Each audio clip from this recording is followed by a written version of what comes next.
The beginning of my nemesis. I was introduced to Dora's friends at the club. I tasted alcohol for the first time and also smoked. I was so excited that I forgot my fears of being caught. I danced and partied all night. It was what I had wished for a long time. I was so drunk that I had no recollection of how I got back to the hostel. I woke up late in the afternoon of the following day. I couldn't attend any lecture that day because I was so weak after almost vomiting my intestines out. Dora made jest of me throughout the day and assured me that once I get used to it, I would stop vomiting. The following Friday night, we went out again to party, and this continued for a long time.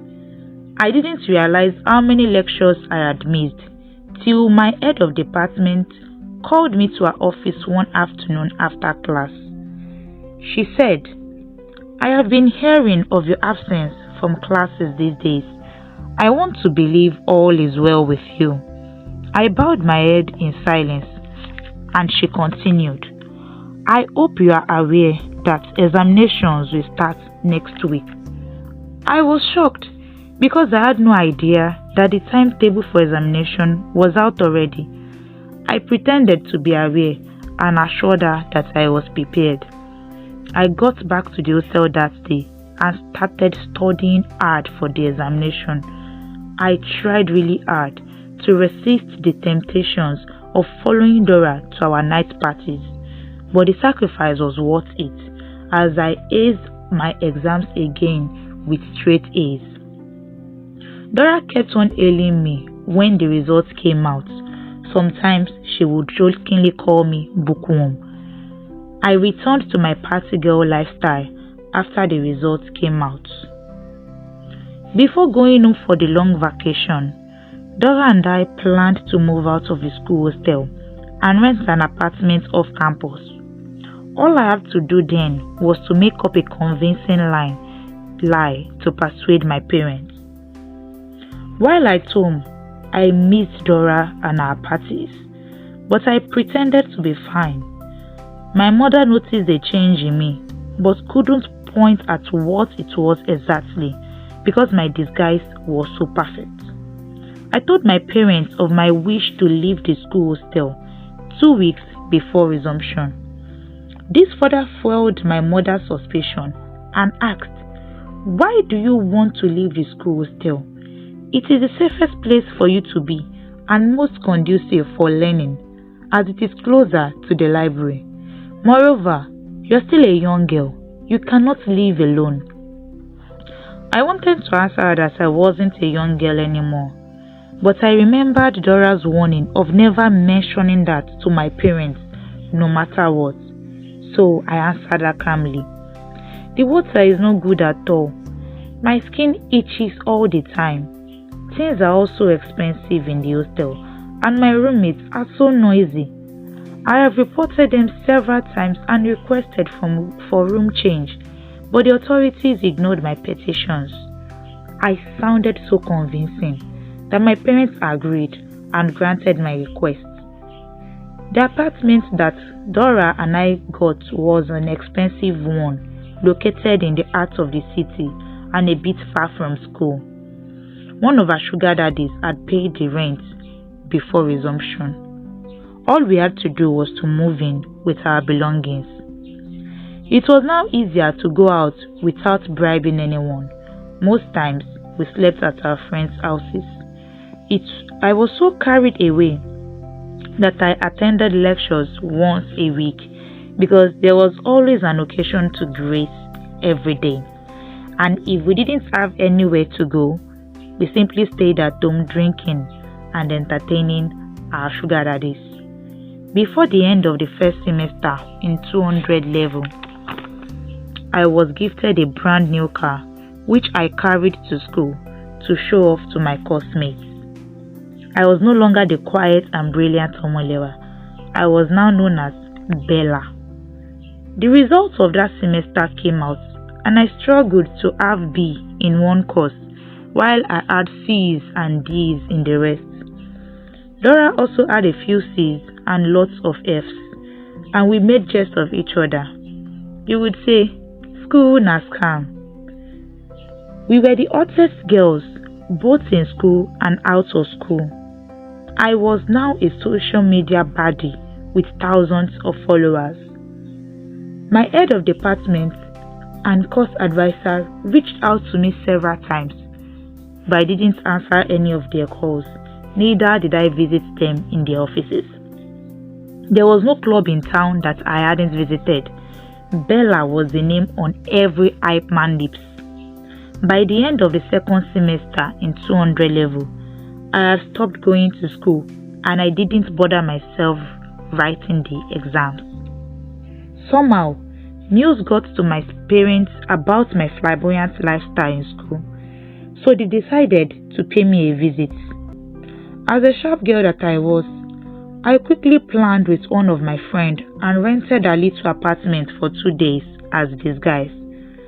Once again, my mother suspected that something was wrong, but I wasn't caught. They prayed for me when they came and asked of my results, which I lied that the results were not yet out.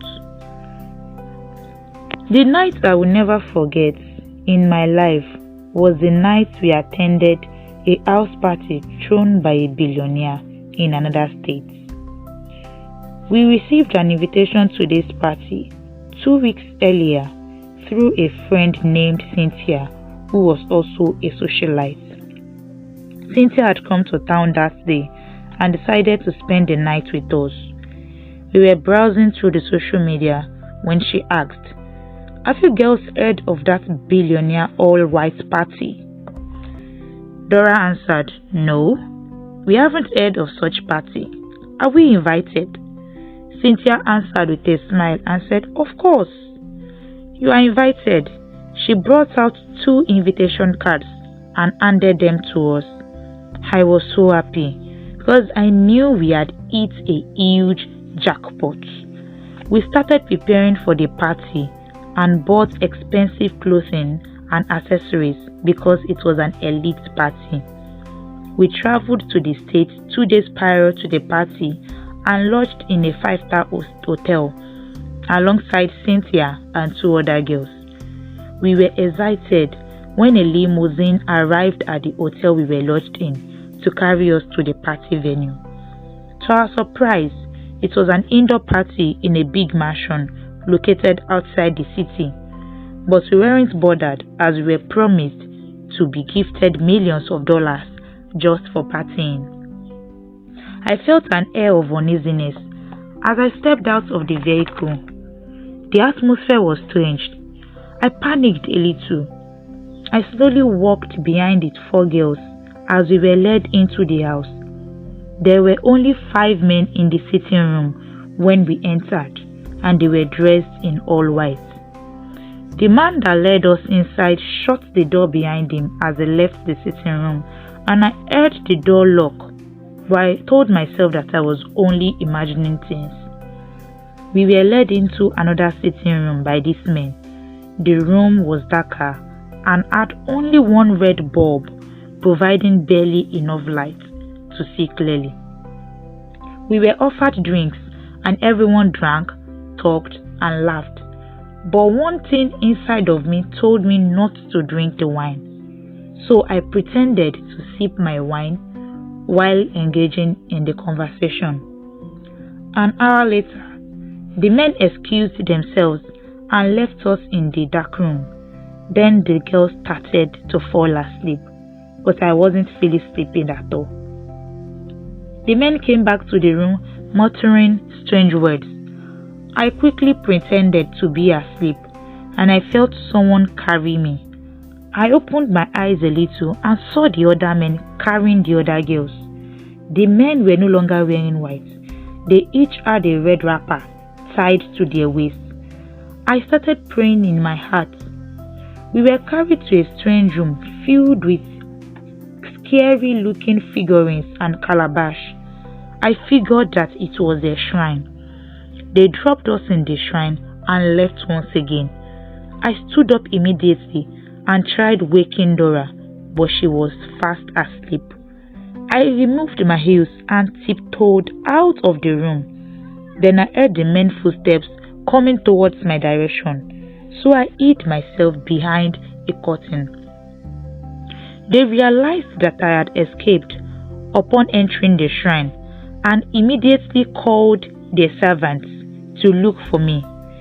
Luckily for me, the man that had led us into the house opened the door so as to search for me. When the men were no longer in the sitting room, I ran to the door. As I turned the door handle to open it, I felt a hand hold me. Fear gripped me and I almost peed on myself. The man touched my head with a little black gourd, and before he could alert the others, I kicked him hard in his groin and ran as fast as my legs could carry me. I got back to my apartment the following day and cried so hard. I was completely traumatized by the whole incident. I didn't leave the house nor talk to anyone for 2 weeks. After 2 weeks, I fell sick. I thought it was a minor illness, but it kept on getting worse. I was getting leaner as the days passed. Not long after, I started coughing out blood. I didn't waste any much time. I packed a few of my belongings and headed straight to my parents' house. I was taken to different hospitals, but the doctors couldn't find what was wrong with me. I kept on getting leaner and soon started to bleed from my private parts. I confessed what had happened at the billionaire's house to my parents and all the lifestyles I have led in school. My mother cried for days and kept on saying she knew something was off about me. My father didn't utter a word to me, and I could sense his disappointment in his eyes. It has been 6 months now since the dreadful incident, and now I am bedridden, unable to function like a normal human being. I can't move my arms and legs, and I am still bleeding. Now, I pray desperately for death to come because I can no longer bear the pain. Had I known, I would have heeded my father's words. My dearest Omolewa, remember the child of whom you are. This is my biggest regret. My name is Omolewa, and this is my story.